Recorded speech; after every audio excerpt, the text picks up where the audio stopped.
Hey everyone, we're going to talk about genetic variation and meiosis. And we're going to explain how genetic variations may occur due to meiosis. Meiosis. Can you say meiosis?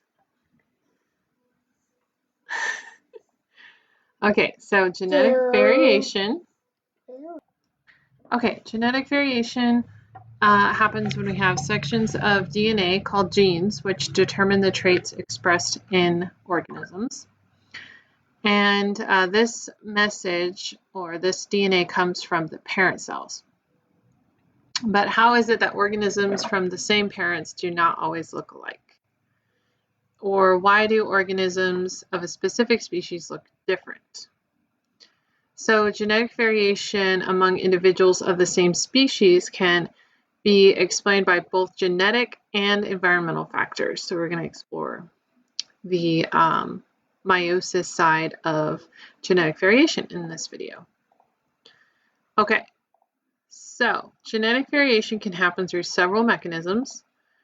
Three that we're going to focus on in this class is genetic recombination during meiosis, which we're going to talk about in this video. Errors during replication, you'll hear about in the next video, and mutations caused by environmental factors, which is in the third video. Okay, so genetic recombination during meiosis, we have a crossing over that happens when we have pairing of homologous chromosomes. That means they're carrying the same DNA, the same copy of the same DNA. Okay, so here's like paternal, that would be like the father, or maternal would be from the mother. So homologous chromosomes line up during meiosis. They cross over and actually swap pieces of the chromosome. So this exchange of genetic material between homologous chromosomes during meiosis can contribute to genetic variation. And so this also occurs when new combinations of alleles are created.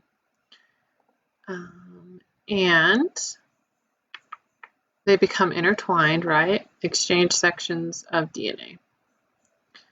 Okay, so with this process of crossing over each chromosome that a diploid organism passes on to its offspring is a unique mixture of the two homologous chromosomes inherited from its parents.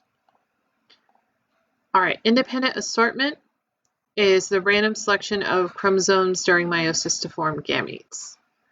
Okay, so that means that the traits are random, and this occurs during crossing over. So it allows for genetic material to be randomly assorted based on how the chromosomes line up, and it ensures that the chromosomes are sorted into gametes, which is the genetic variation that will be passed on to offspring. Okay, please note that prokaryotes pass all their alleles on to each of their offspring since they reproduce asexually. So that means that they are clones, direct copies of that DNA. There's no opportunity for different alleles to be introduced with just one parent. In order to have genetic variation, you need to have two parents. So the only way for offspring to be genetically different is for mutations to occur or for genetic material from other organisms to be horizontally transferred into their genome. So this is why bacteria and viruses can have mutations, but it's not quite the same as an organism that is eukaryote. Quick summary. One of the ways genetic variation occurs is through recombinations during meiosis. You can check out the meiosis video, which will give you more of a play-by-play of what's going on, and see you in the next video.